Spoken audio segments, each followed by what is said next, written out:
बिस्मिल्लाहिर्रहमानिर्रहीम। Hello and अस्सलाम वालेकुम। मैं हूँ हिना अजमीन, तो वेलकम करती हूँ आपको अपने चैनल पर और साथ में आपका शुक्रिया अदा करती हूँ क्योंकि आपने अपना कीमती वक्त निकाला मेरे वीडियो को देखने के लिए।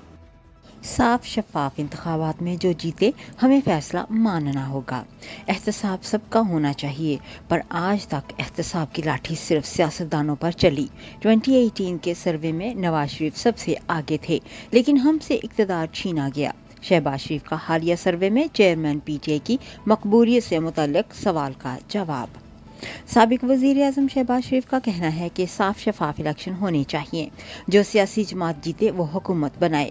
उन्होंने लाहौर में प्रेस कॉन्फ्रेंस करते हुए कहा कि तहरीके अदम एतमाद आनी तो ज़ाती मकसद के लिए रियासत के साथ खेल खेला गया।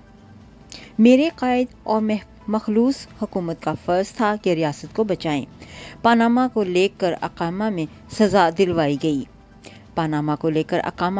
दिलवाई गई। वहाँ से तरक्की और खुशहाली के सफ़र पर काली ज़रब लगाई गई। पंजाब से हम इलेक्शन जीत चुके थे, इसे तब्दील किया गया। 2018 में हमारे लोगों को पार्टी छोड़ने पर मजबूर किया गया।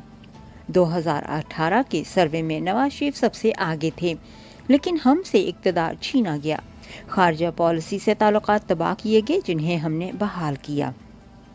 75 साल में सबसे ज्यादा निशाना सिर्फ और सिर्फ सियासतदान बने। एहतसाब सबका होना चाहिए, पर आज तक एहतसाब की लाठी सिर्फ सियासतदानों पर चली।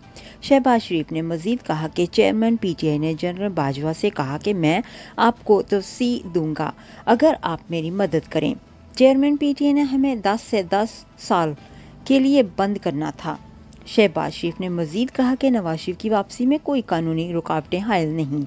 शहबाज शरीफ ने डील के सवाल पर जवाब दिया कि डील होती तो नवाज शरीफ को डील मिलती। मुशर्रफ दौर में जेल ना काटते। जब नवाज शरीफ गिरफ्तार हुए तो मैं भी साथ गिरफ्तार हुआ। मैं मुल्क बदल गया तो हमजा शहबाज को यहाँ पर गमाल बनाया गया। नवाज शरीफ को हथकड़ियाँ लगी, जेलों में डाला गया। नवाज शरीफ ने कारकुनों को भी नहीं उकसाया कि कोर कमांडर हाउस पर हमला करो। शहबाज शरीफ ने मजीद कहा कि नवाज शरीफ डॉक्टरों की इजाज़त के बाद ही पाकिस्तान तशरीफ ला रहे हैं। जाने से पहले अगर आपने मेरे चैनल को अभी तक सब्सक्राइब नहीं किया तो प्लीज़ काइंडली कर लीजिएगा और जी हाँ, अपना बहुत सा ख्याल रखिएगा। हमेशा खुश रहिएगा। नेक्स्ट वीडियो तक के लिए मुझे इजाज़त दीजिएगा। अल्लाह हाफिज़।